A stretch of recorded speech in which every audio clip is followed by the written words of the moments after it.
Hello students, today we will discuss the answer key of 8th science, chapter number 7th, that is conservation of plants and animals.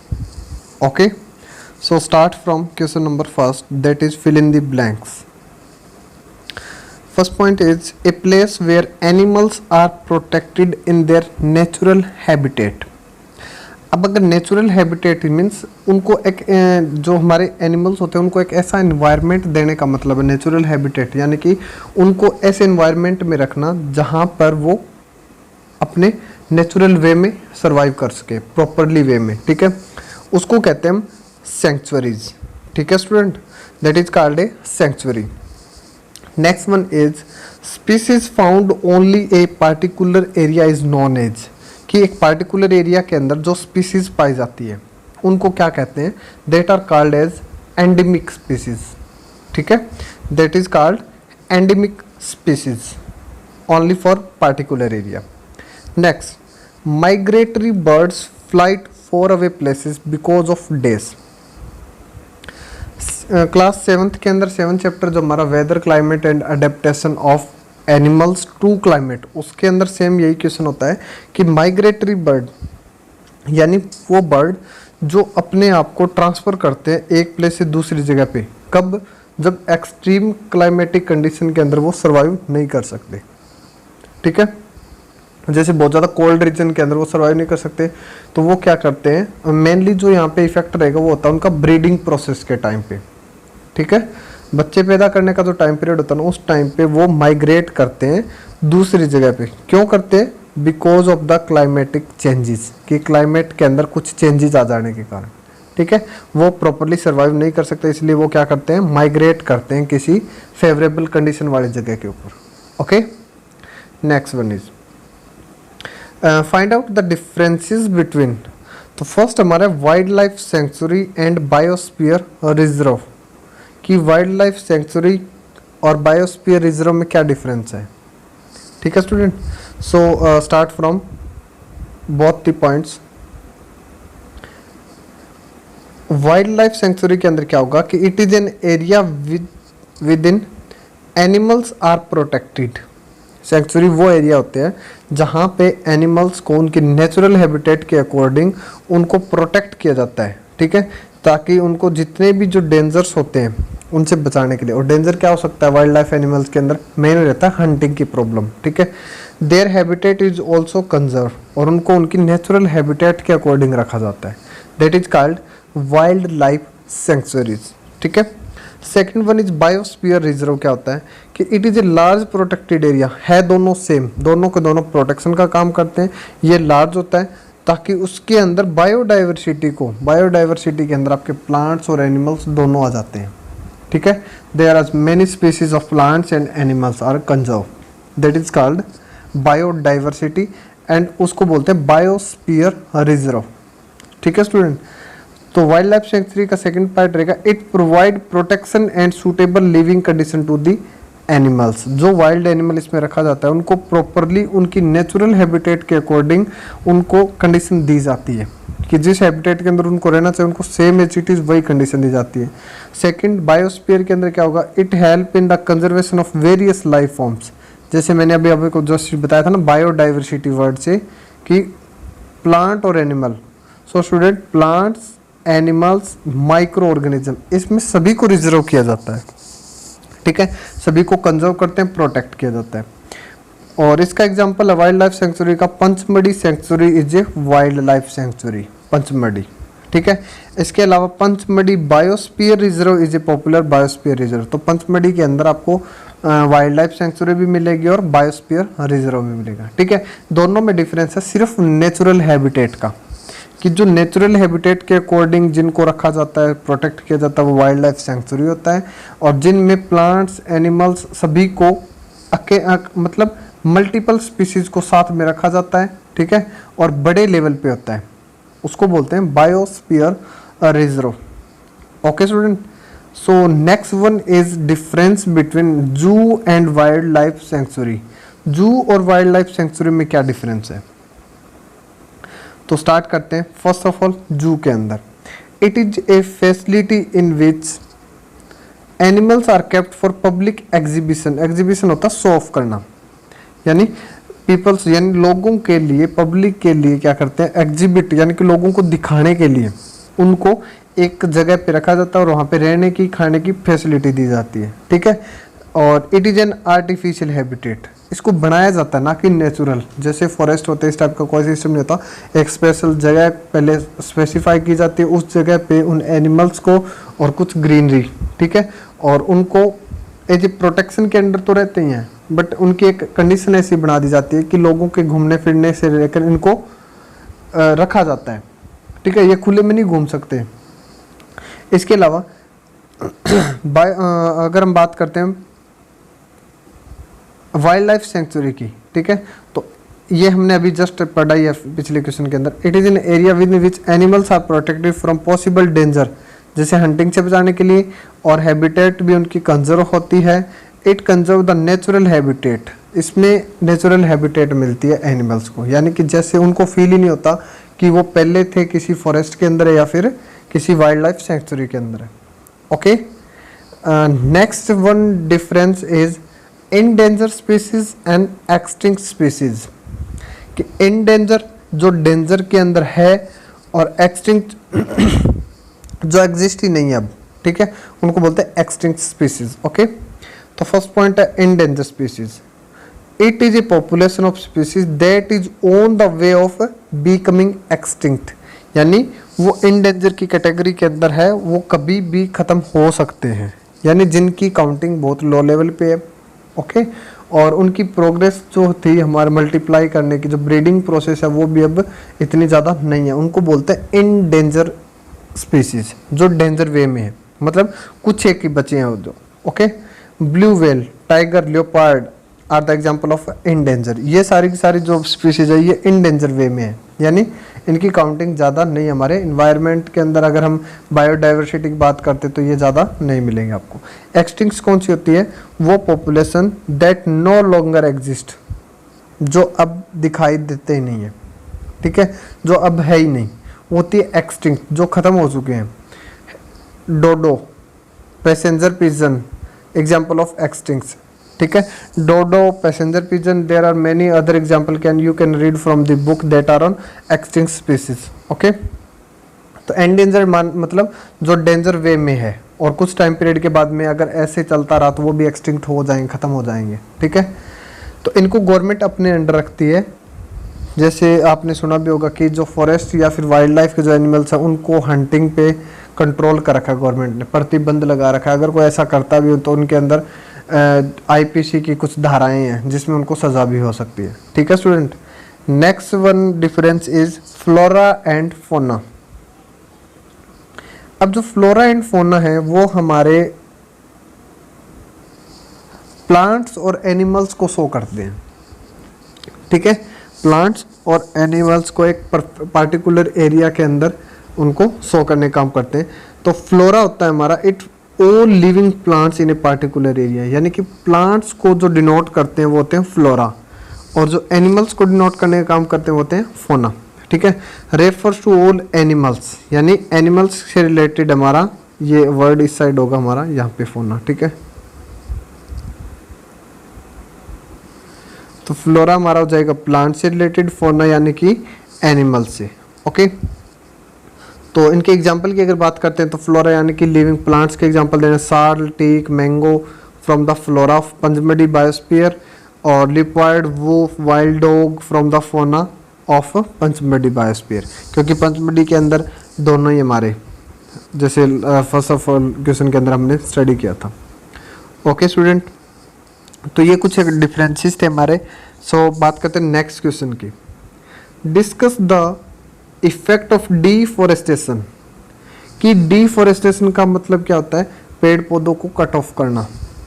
The cutting down of the plants is term as from the forest is term as deforestation. एक word आता है afforestation, जिसमें हम new grow करते हैं plants को, ठीक है, new growing plants for forest is called as afforestation, और कटिंग डाउन को बोलते हैं डिफॉरेस्टेशन। क्वेश्चन है हमारा कि इफेक्ट क्या पड़ सकते हैं wild animal, environment, villagers, cities, earth, next generation. ठीक है, तो इन सभी पॉइंट्स के ऊपर हमें डिस्कस करना है कि डिफॉरेस्टेशन का क्या क्या नुकसान इनके ऊपर हो सकता है। सो स्टूडेंट, स्टार्ट करते हैं हम फर्स्ट पॉइंट से, effect of deforestation on wild animal. अब सभी को पता है कि वाइल्ड एनिमल वाइल्ड लाइफ से रिलेटेड होते हैं, उनको फॉरेस्ट यानी कि ऐसी जगह पे रहना पसंद होता है जहाँ पे वाइल्ड एरिया फॉरेस्ट टाइप में। ठीक है, तो अगर डिफॉरेस्टेशन हो जाता है तो वहाँ से ट्री और वेजिटेशन ख़त्म हो जाएंगे, वहाँ पे एग्रीकल्चर, इंडस्ट्री या फिर अदर पर्पज़ के जो काम होते हैं वो स्टार्ट हो जाएंगे। अब अगर इंडस्ट्री लगेगी तो जहाँ से प्लांट पौधे जो भी हमने हटाए हैं वहाँ पे रहने वाले एनिमल्स क्या करेंगे। ठीक है, तो जो वेजिटेशन, जो एनिमल्स रहते थे उस जगह के ऊपर, the habitat of wild life is destroy, उससे उन एनिमल्स की जान भी खतरे में आ जाएगी। ठीक है, वो डिस्ट्रॉय हो जाएंगे और ऑटोमेटिकली डिक्लाइन, और कुछ टाइम पीरियड के बाद में वो ख़त्म हो जाते हैं। तो वाइल्ड लाइफ के ऊपर काफ़ी इफेक्ट पड़ेगा यहाँ पे वाइल्ड एनिमल के ऊपर, बिकॉज डिफॉरेस्टेशन कब करते हैं हम? डिफॉरेस्टेशन करते हैं हम पर्सनल फ़ायदे के लिए, कोई इंडस्ट्री के लिए, ठीक है, या फिर फार्मिंग के लिए।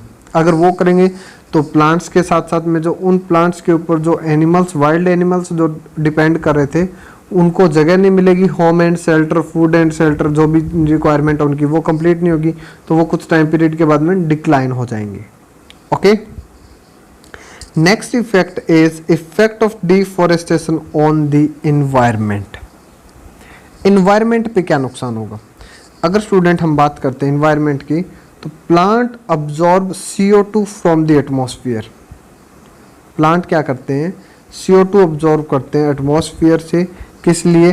फोटोसिंथेसिस प्रोसेस को कंप्लीट करने के लिए। जब प्लांट्स अपना खाना रेडी करते हैं उस टाइम पे उनको CO2 की रिक्वायरमेंट होती है और बदले में वो हमें ऑक्सीजन देते हैं।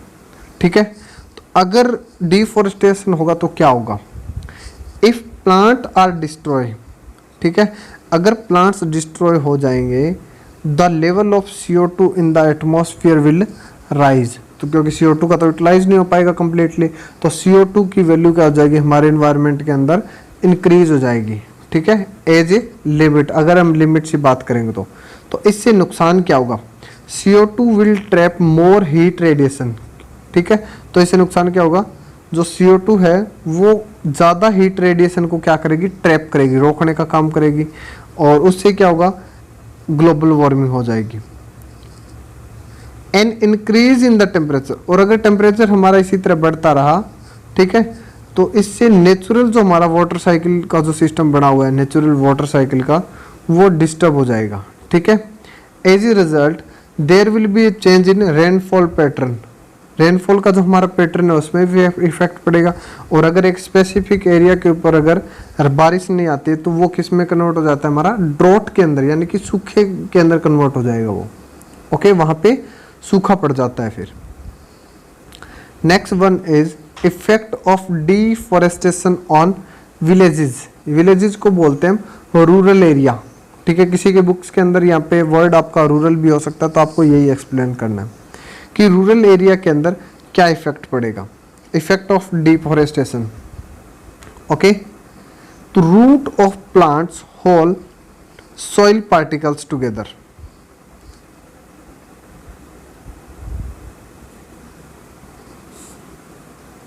Student, next point is effect of deforestation on the environment. Environment हो गया हमारा, उसके बाद आता है कि विलेज यानी कि रूरल एरिया के अंदर क्या इफेक्ट पड़ेगा। ठीक है, अगर हम रूरल एरिया की बात करते हैं तो roots of the plant hold soil particle together. First point तो हमारा ये है कि जो प्लांट्स की जो रूट्स होती है वो होल्ड यानी कि बाइंड अप करने का काम करती है। ठीक है, उससे क्या होगा कि जो top layer of the soil है, top layer of the soil will be easily removed by the action of high speed wind, यानी कि इसको बोलते हैं सॉइल एरोजन। तो अगर हमारे उस सॉइल के अंदर प्लांट्स ज़्यादा होंगे तो ज़्यादा बेटर बाइंड अप करेंगे, यानी कि सॉइल एरोजन प्रोसेस कम हो जाएगी। यानी जो हमारे प्लांट्स है वो क्या करते हैं? सॉइल को कंट्रोल करने में हेल्प करेंगे। तो सॉइल जिस जगह पे है वो वहीं पर रहेगी, दूसरी जगह पे मूव अप नहीं करेगी। ठीक है, ये फ़ायदा हो जाएगा, इसको बोलते हैं सॉइल एरोजन। एरोजन की प्रोसेस कम हो जाती है, जैसे प्लांट्स ज़्यादा होते हैं जिस जगह के ऊपर। ठीक है स्टूडेंट। इसके अलावा deforestation increase the chance of soil halogen. अगर डिफॉरेस्टेशन होगा तो सॉइल एरोजन के चांसेस क्या हो जाएंगे हमारे, ज़्यादा हो जाते हैं, ये नुकसान होगा हमारा। As a result soil lose humus and become less fertile. और अगर वहाँ पे डिफॉरेस्टेशन हो चुका है तो वहाँ की सॉइल क्या हो जाएगी, एरोज होती रहेगी बार बार, again and again, by air, by water. ठीक है, तो उससे क्या होगा, जो हमारी अपर लेयर जिसके अंदर ह्यूमस, न्यूट्रिएंट्स, वाइटामिन्स ज़्यादा थे, वो तो सॉइल हमारी एक जगह से दूसरी जगह ट्रांसफर हो जाएगी। तो जो सॉइल बचेगी वो लैंड कैसा हो जाएगा हमारा, एज ए बैरन लैंड। ठीक है, जिसको हम बोलते हैं ना डिजर्ट के अंदर कन्वर्ट हो जाएगा वो। ठीक है, तो जो ये नुकसान हमारे विलेजेस के ऊपर पड़ता है डिफॉरेस्टेशन के कारण, सॉइल का खराब हो जाना। नेक्स्ट की अगर बात करते हैं, सिटीज़ के ऊपर क्या नुकसान पड़ेगा। ठीक है, शहरों के अंदर क्या होगा, तो शहरों के अंदर simple, deforestation in cities can increase the risk of many natural calamity. जितनी भी नेचुरल कैलामिटीज़ है, जो आपदाएं होती है, जैसे फ्लड, ज़्यादा हैवी रेन हो जाएगा हमारा तो फ्लड हो जाती है, ड्रॉट का भी चांसेस होते हैं, उसमें नुकसान हो जाएगा हमारा। कैसे, it can lead to global warming due to increase in the level of CO2। एक तो CO2 बढ़ने से ग्लोबल वार्मिंग होने से सिटीज़ के अंदर जो हाई टेम्परेचर है वो ज़्यादा और ज़्यादा बढ़ जाता है एज़ कम्पेयर टू विलेजेस। ठीक है, इंडस्ट्रियल पोल्यूशन भी बहुत ज़्यादा हो जाएगा, वो भी उसमें नुकसान करेगा। This increase in temperature can disturb the natural water cycle.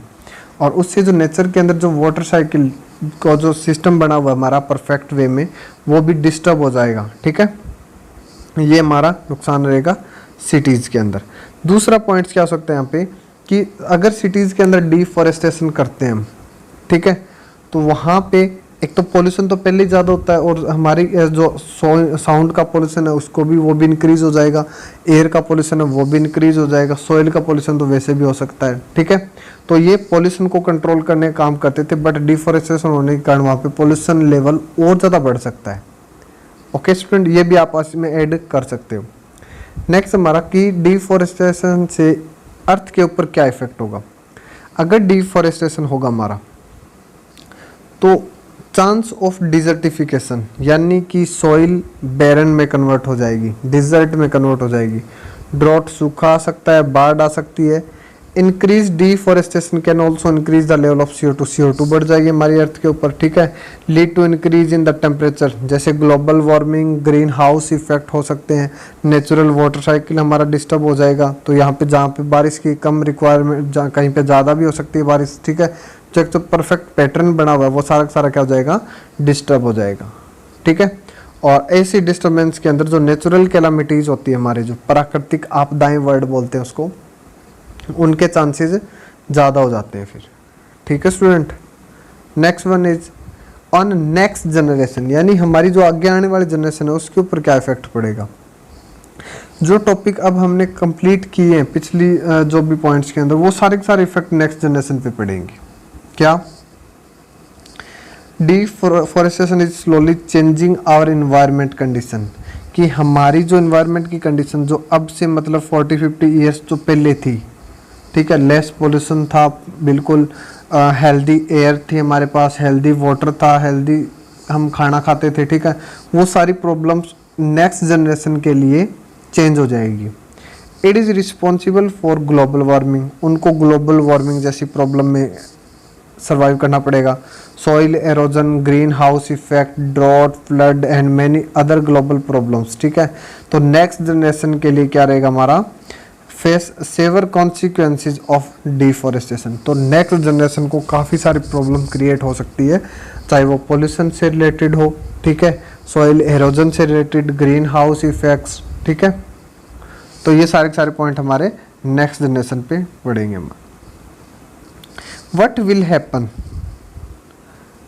happen if we go on cutting tree, अगर हम ऐसे ही पेड़ पौधे कट करते रहे, मीन्स डिफॉरेस्टेशन अगर करते रहे तो क्या होगा।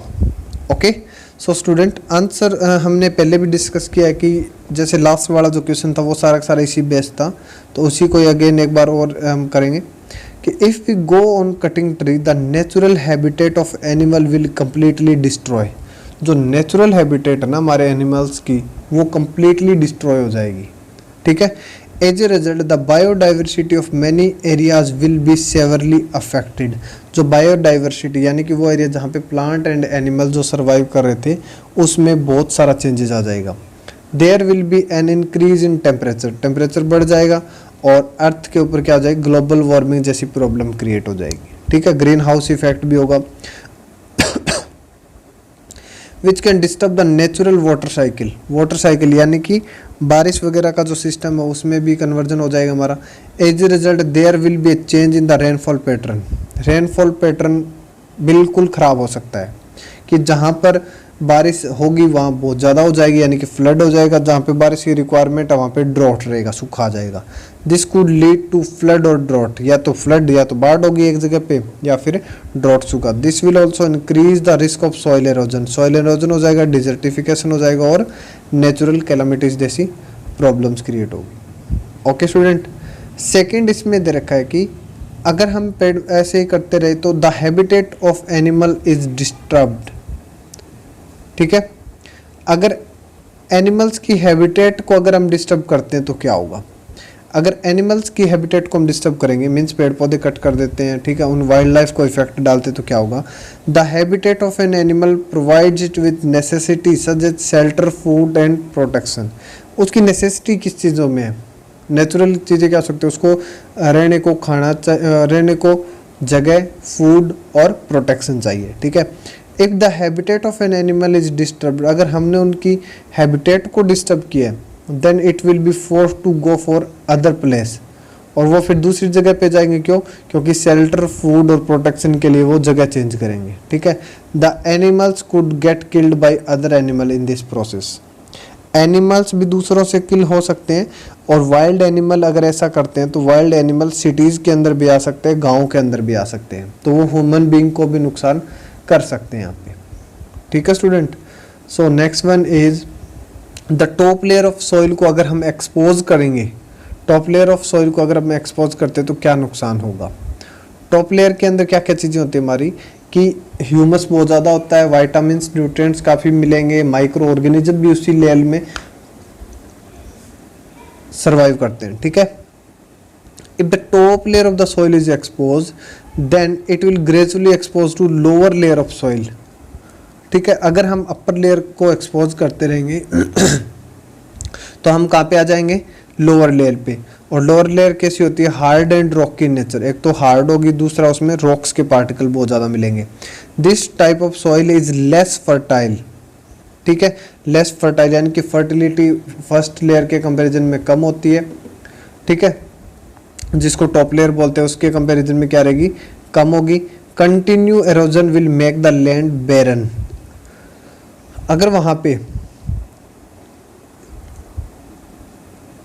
क्या उसी मिट्टी को अगर हम हटाते रहेंगे लगातार तो वो लैंड हमारी क्या हो जाएगी, बैरन और इनफर्टाइल हो जाएगी, ठीक है। तो उससे हमें भी नुकसान होगा कि जो हमारी प्रोडक्शन था एग्रीकल्चर का वो काफ़ी हद तक ख़राब हो सकता है। आंसर इन ब्रीफ, ठीक है, हमें इन सारे क्वेश्चन के आंसर देने। Why should we conserve biodiversity, हमें बायोडाइवर्सिटी को बचाने की रिक्वायरमेंट क्यों है, ठीक है, हम बायोडाइवर्सिटी को बचाएं उसके पीछे का रीज़न दें। Biodiversity refer to the number of and variety of various life form, जैसे प्लांट्स और animals, small microorganism in that area. यानी बायोडाइवर्सिटी के अंदर स्मॉल, बिग, प्लांट और एनिमल सभी का कॉम्बिनेशन आ जाता है, ठीक है, उसको बोलते हैं बायोडाइवर्सिटी। अगर हम बायोडाइवर्सिटी को नुकसान करेंगे, plants and animal depend on each other for survival, this mean that the destruction of either of the two will effect the life of other. अगर इन दोनों में से किसी की भी लाइफ को अगर हमने डिस्ट्रक्ट किया तो वो दूसरे को भी इफेक्ट डालेगा यहाँ पे, ठीक है। तो इससे क्या होगा कि दोनों चीज़ें खत्म हो जाएगी तो ह्यूमन बीइंग को भी सर्वाइवल बहुत ज़्यादा मुश्किल हो जाएगा। So we need to conserve biodiversity to maintain the balance of nature, ताकि नेचर के अंदर जो बैलेंस है वो प्रॉपरली बना रहे हमारा। Okay student. Second one is protected area are also not completely safe for wild animal, कि जो एरिया हमने जू, वाइल्ड लाइफ सेंचुरी हो गए, हमारे कुछ नेचुरल पार्क हो गए, ठीक है, नेशनल पार्क के नाम से जाने जाते हैं, उनके अंदर जो फॉरेस्ट है वो सेफ क्यों नहीं है एनिमल्स के अंदर, ठीक है, एनिमल्स के लिए वो सेफ क्यों नहीं है, उसके पीछे का रीज़न क्या है कि जो protected forest are not completely safe for wild animal, because क्यों नहीं है, क्योंकि जो आसपास के रहने वाले जो लोग हैं, पीपल हु लिव नियर और एडजेसेंट टू दी फॉरेस्ट, क्योंकि जो आसपास में रहने वाले लोग हैं वो क्या करते हैं, अपनी डेली लाइफ से रिलेटेड जो रिक्वायरमेंट होती है उनको कंप्लीट करने के लिए वो फॉरेस्ट में जाएंगे, ठीक है, to fulfil their own requirement. In this process wild animal are killed and sold for money, तो इसलिए वो लोग क्या करेंगे, वहाँ पे जितने भी आसपास के जो एनिमल्स है, प्लांट्स है, ठीक है, उनको कट करेंगे, एनिमल्स को किल कर देंगे वो, और अमाउंट ऑफ मनी, पैसों के लिए वो उनको ख़राब कर सकते हैं, सिस्टम को ख़त्म कर सकते हैं, ये हमारा नुकसान रहेगा, ठीक है। तो इसके लिए गवर्नमेंट ने काफ़ी सारा सिस्टम किया हुआ है कि फ़ाइन का भी कर रखा है, जेल भी हो सकती है, ठीक है, और जितनी पॉसिबिलिटी है उतने एरिया तक, उनके आसपास का जो एरिया है उसमें मतलब लोगों के लिए, आम लोगों के लिए रहने की जगह को शिफ्ट भी किया है गवर्नमेंट ने, ठीक है student. So next one is, इसी का ही हमारा सी पार्ट रहेगा, सम ट्राइबल्स डिपेंड ऑन दी जंगल, जो ट्राइब्स प्रजाति हमारे, ठीक है, वो जंगल से डिपेंड कैसे हैं, जो ट्राइबल्स होते हैं वो जंगल पे डिपेंड कैसे हैं, ठीक है। ट्राइबल्स क्या करेंगे कि उनका जो खाने पीने और रहने का जो सिस्टम है वो सारा का सारा फॉरेस्ट से मिलता है, ठीक है। ट्राइब्स गैदर फूड फॉडर यानी कि चारा and fallen branches of tree from forest, fallen branches कौन सी होती है, जो टूट चुकी होती है हवा के चलने वगैरह से, ठीक है। Hence they depend on forest for their daily requirement, तो वो क्या करते हैं, वो फूड के लिए जाएंगे जंगल के अंदर, फॉडर यानी कि चारा, अपने पशुओं के लिए चारे का प्रबंध करेंगे, या फिर फॉलन ब्रांचेज है उनका यूटिलाइज करने के लिए वो फॉरेस्ट के लिए होते हैं, okay. Next one is what are the cause and consequences of deforestation, कि डिफॉरेस्टेशन के कॉजेज क्या क्या है, कि डिफॉरेस्टेशन करते क्यों है, कॉजेज, और उसके कॉन्सिक्वेंसेज, नुकसान क्या क्या होंगे, हमारे प्रभाव क्या क्या पड़ते हैं, ठीक है स्टूडेंट। तो कॉजेज ऑफ डिफॉरेस्टेशन, क्यों करते हैं डिफॉरेस्टेशन, तो फॉरेस्ट आर क्लियर्ड फॉर, किस किस के लिए कर सकते हैं, फूड के लिए, शेल्टर के लिए, मनी के लिए, ठीक है, इंडस्ट्री के लिए, या फिर फ्यूल्स के लिए, ये सारे टॉपिक्स हमारे इसमें कवर करेंगे हम। Forest are cleared for accommodating expanding urban area, एक तो शहरीकरण करने के लिए, मतलब शहरों को बढ़ाने के लिए, क्योंकि आसपास के जो फॉरेस्ट है उनको सफाई करते हैं ताकि शहर बढ़े, and fulfilling their increasing requirement, ताकि वो अपनी जो इंक्रीजिंग जो रिक्वायरमेंट है उनको कंप्लीट कर सकें। इसके अलावा जो बढ़ती हुई पॉपुलेशन है, इंक्रीज पॉपुलेशन, ये भी एक इफेक्ट है, क्योंकि पॉपुलेशन बढ़ेगी तो पॉपुलेशन की रिक्वायरमेंट भी बढ़ेगी, उन रिक्वायरमेंट को फुलफिल करने के लिए we have to cut the forest, ठीक है। Second one, forest are destroyed to clear land for crop and cattle grazing, ताकि वो अपने पशुओं को, उसके अंदर ग्रेजिंग का मतलब होता है चराना, ठीक है, पशुओं को चरा सके, और उस लैंड को क्रॉप, फसल के लिए, ओके, क्रॉप के लिए वो तैयार कर सके। Trees are cut down to be use for firewood, यानी कि एज ए फ्यूल पर्पज भी वो कट कर सकते हैं अपने, ठीक है। अब आता टॉपिक, प्रभाव क्या क्या पड़ेंगे अगर वो अपने आसपास के फॉरेस्ट के अंदर ऐसी प्रोसेस करते हैं, तो नुकसान क्या होगा। फर्स्ट पॉइंट, सॉइल एरोजन, यानी एरोजन का मतलब क्या था, टॉप लेयर की जो सॉइल है उसका एक जगह से दूसरी जगह पे ट्रांसफर हो जाना, सॉइल एरोजन हो सकता है। बायोडाइवर्सिटी का लॉस, यानी कि प्लांट्स और एनिमल्स की जो काउंटिंग है वहाँ पे वो कम हो जाएगी। फ्लड एंड ड्रॉट्स, वहाँ पे या तो बाढ़ आ जाएगा, क्योंकि अनइवन रेनिंग जो सिस्टम होता है ना, अनइवन का मतलब प्रॉपरली ना हो, ठीक है, कहीं पे अगर बारिश आएगी तो बहुत ज़्यादा आ जाएगी, यानी कि फ्लड जैसी प्रॉब्लम हो जाएगी, और जिन जगह पे बारिश नहीं आती वहाँ लंबे टाइम तक नहीं आएगी, यानी कि ड्रॉट्स जैसी प्रॉब्लम हो सकती है। डेजर्टिफिकेशन हो सकता है उस जगह का। Climate change due to global warming, climate change भी हो सकता है अगर वो 20 से 25 ईयर्स तक सेम कंडीशन में अगर फॉरेस्ट को कट डाउन करते रहते हैं तो, ठीक है। वाटर साइकिल में डिस्टर्बेंस आ जाएगी, okay. Next one is what is red data book, ठीक है, इसको एक्सप्लेन करना है। What is red data book, ठीक है। तो रेड डाटा बुक क्या होती है? एक सोर्स बुक है, यानी कि एक ऐसी बुक है जिसके अंदर हम अपने डाटा की एंट्री करते हैं। Red data book is a source book that maintain the international list of all endangered animal. Endanger यानी कि उन एनिमल्स के बारे में इसमें डिनोट किया जाता है जो इंडेंजर कंडीशन के अंदर, मतलब अगर वही सेम सिचुएशन चलती रहे तो कुछ टाइम पीरियड के बाद में वो एक्सटिंक्ट हो जाएंगे, खत्म हो जाएंगे, ठीक है। उसमें प्लांट और एनिमल दोनों का रिकॉर्ड होता है। This book is maintain by the IUCN। IUCN की फुल फॉर्म होती है international union for conservation of nature and natural resources, ठीक है। IUCN क्या होता है? International union for conservation of nature and natural resources. Okay student, next one is What do you understand by the term migration? जो last topic है हमारे इस question का, What do you understand by the term migration? Migration का मतलब होता है एक जगह से दूसरी जगह पे ट्रांसफर होना फॉर देयर प्रॉफिटेबल पर्पजेज, ठीक है। और मेनली अगर बात करते हैं तो प्लांट्स तो माइग्रेट हो ही नहीं सकते, ठीक है, क्योंकि मोबिलिटी नहीं होती उनके अंदर। तो एनिमल कब माइग्रेट होते हैं? या तो ब्रीडिंग टाइम पे, यानी कि बच्चे पैदा करने के टाइम पे, क्योंकि जो न्यू बॉर्न जो चाइल्ड होगा उनका बच्चा होता है, बेबी होता है, वो सर्वाइव नहीं कर सकता एक्सट्रीम क्लाइमेटिक कंडीशन के अंदर, इसलिए वो क्या करते हैं? मूवमेंट करते हैं। So student, migration refer to the movement of an organism of a group of organism from its natural habitat, यानी कि उनकी जो नेचुरल हैबिटेट है उसको छोड़कर वो किसी दूसरी जगह पे जाते हैं, ठीक है, एवरी ईयर, हर साल। और ऑर्गेनिज्म माइग्रेशन क्यों करते हैं? For the purpose of breeding, breeding के लिए, या फिर दूसरे एनिमल्स से अपने आप को बचाने के लिए, या फिर एक्सट्रीम क्लाइमेटिक कंडीशन, यानी कि ठंड ज़्यादा हो जाएगी तो भी वो सर्वाइव नहीं कर सकते, अगर गर्मी ज़्यादा है तो भी सर्वाइव नहीं कर सकते। Okay student, next one is in order to meet the ever increasing demand in factory and for shelter, trees are being continuously cut. It is justified to cut tree for such product. क्या ये अगर हम इसी तरफ से अपनी demand को increase करते रहे, ठीक है, फैक्ट्रीज की या फिर रहने की जगह ट्रीज के लिए, फूड के लिए, तो क्या ये जस्टिफाई है कि पेड़ पौधों को काटना चाहिए? अगर है या नहीं है तो इसको हमें डिस्कस करना है इस क्वेश्चन के अंदर। ओके, नो, नहीं, ये बहुत ज़्यादा गलत है। फर्स्ट पॉइंट तो ये है कि ये जस्टिफिकेशन नहीं है। It is not at all justified to cut tree. पेड़ पौधों को काटना जस्टिफाई नहीं है। क्यों? क्योंकि हमारी प्रॉब्लम्स तो हम पेड़ पौधों को काट के कंप्लीट नहीं करेंगे, ठीक है। Forest are the habitat of several organism. क्यों? क्योंकि फॉरेस्ट बहुत सारे ऑर्गेनिज्म का एक हैबिटेट है, वहाँ पे बहुत सारे प्लांट्स हैं, बहुत सारे एनिमल्स आपस में सर्वाइव करते हैं।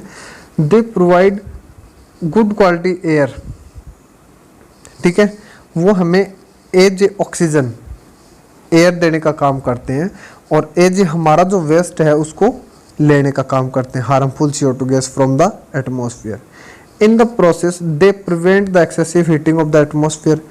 प्लांट्स हमारी हेल्प करते हैं। जितने पॉइंट्स हमने नेगेटिव पॉइंट में जो लिए ना वो सारे के सारे इसके अंदर लिख सकते हो आप। हमारी हेल्प करते हैं ड्रॉट और डिजर्टिफिकेशन से बचाने के लिए, ठीक है, प्रॉपर रेन के लिए। दूसरा, एटमॉस्फेयर के अंदर प्रॉपरली जो एक्सेसिव हीटिंग होती है उसको ठीक करते हैं। सॉइल एरोजन से और नेचुरल कैलामिटीज उनके अंदर भी हमारी हेल्प करते हैं, जैसे flood and drought. Okay, they increase the soil fertility. They increase the soil fertility, soil fertility को बढ़ाने का काम करते हैं, और साथ में बायोडाइवर्सिटी को भी कंजर्व करते हैं, बायोडाइवर्सिटी को बचाने का भी काम करते हैं। The cutting of forest to meet the demand for growing human population will lead to global warming, soil erosion, green house effect, drought, flood and many more problem. तो इससे हमें और ज़्यादा प्रॉब्लम हो सकती है, ठीक है। इससे हमारे नेचर का जो बैलेंस है वो खराब हो जाएगा, और ये ह्यूमन बीइंग को, जो हमारी नेक्स्ट जनरेशन है, उसके लिए बहुत सारे प्रॉब्लम्स को लीड करेगा। Okay student, next one is how can you contribute to the maintenance of green wealth of your locality. कि ये आपसे रिलेटेड एक एज एक्टिविटी क्वेश्चन रहेगा कि आप अपने लोकेलिटी के अंदर जो ग्रीन वेल्थ है उसको कैसे मेंटेन कर सकते हो, ठीक है। सिंपल वे यहाँ पे कि आप अपने पेड़ पौधों को कैसे बचा सकते हो, तो आप अपने पॉइंट्स भी यहाँ पे नोट डाउन कर सकते हैं स्टूडेंट, ठीक है। I can help in maintain the green wealth of my locality by taking care of the plant and tree. First point तो उनकी केयर करके, कैसे कर सकते हैं हम, मोर एंड मोर ट्री को प्लांटेशन करके, plant more and more tree, ठीक है। Encourage the peoples by locality to plant more tree, आप अपने आसपास के लोगों को भी एनकरेज कर सकते हो ताकि वो भी और ज़्यादा पौधे लगाएं वहाँ पे, ठीक है। जैसे आप कुछ एक एक्टिविटीज़ कर सकते हो, जैसे बर्थडे के ऊपर अपना एक पौधा प्लांट करने की प्रोसेस कर सकते हो। I can make young children aware to the effect of deforestation, आप वहाँ के जो पब्लिक है उनको भी इसके बारे में आप बता सकते हो कि डिफॉरेस्टेशन से ये नुकसान हो सकते हैं हमारे, ठीक है। तो ये हमारे कुछ एक पॉइंट्स रहेंगे जिसमें हम हेल्प भी कर सकते हैं हमारे इन्वायरमेंट की, अपनी लोकेलिटी को इम्प्रूव कर सकते हैं। Okay, explain how deforestation lead to reduce rainfall, कि अगर पेड़ पौधों की कटाई से रेनफॉल के ऊपर जो इफेक्ट पड़ता है, रिड्यूस रेनफॉल यानी कि बारिश कम हो जाती है, वो कैसे होगी, क्या होता है इस टाइप से, ठीक है। तो डिफॉरेस्टेशन से क्या होता है, सिंपल कि रिमूवल ऑफ ट्री, पेड़ पौधों के काटने को डिफॉरेस्टेशन कहते हैं। फॉर इंडस्ट्रियल पर्पज, एग्रीकल्चर और अदर, किसी भी पर्पज के लिए अगर आप पेड़ पौधे कट करते हो तो वो डिफॉरेस्टेशन है। प्लांट और tree absorb CO2 from atmosphere, अगर प्लांट डिस्ट्रॉय हो जाएंगे तो CO2 लेवल क्या हो जाएगा हमारे एटमॉस्फेयर के अंदर, बढ़ जाएगा, विल इंक्रीज, ठीक है। और CO2 की हाई लेवल होने से वहाँ पर ग्लोबल वार्मिंग जैसी प्रॉब्लम क्रिएट हो जाएगी, ग्लोबल वार्मिंग हो जाएगा। और ग्लोबल वार्मिंग के होने का मतलब क्या है, हमारे नेचुरल जो वाटर साइकिल है, मीन्स जो रेन का जो सिस्टम बना हुआ है ना, वो भी क्या हो जाएगा, effective. As a result of destruction in the water cycle there will be change in the rainfall pattern, यानी रेनफॉल पैटर्न में नुकसान होने का मतलब क्या है कि या तो ज़्यादा बारिश या बिल्कुल कम, यानी ज़्यादा बारिश हो जाएगी तो क्या हो जाएगा, फ्लड हो जाएगी, और कम बारिश होने का मतलब ड्रॉट्स, वहाँ पे सूखा पड़ जाएगा। Okay, next one, find out national park in your state. तो अगर हम बात करते हैं नेशनल पार्क की, तो हमारे दिल्ली के पास में एक है कॉर्बेट नेशनल पार्क, तो आप उसकी लोकेशन यहाँ पे बता सकते हो, ठीक है। That is Corbett national park, Delhi. Okay student, next one, why should paper be save, भी कागज को बचाना क्यों जरूरी है। Prepare a list in which you can save paper, कि आप एक लिस्ट बनाइए जिसके थ्रू आप अपने पेपर को बचाने में अपने पॉइंट्स बता सकते हो, ठीक है।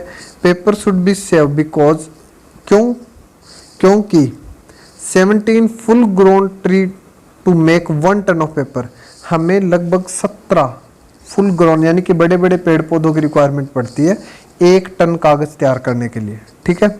और ट्री, इसका मतलब क्या होता है कि हमें जितना ज़्यादा पेपर की रिक्वायरमेंट होगी उतने ज़्यादा पेड़ पौधों को कट करना पड़ेगा, ठीक है। Tree as we know are important to maintain balance of nature, therefore in order to save tree and prevent the impact of their loss on living organism we need to save paper।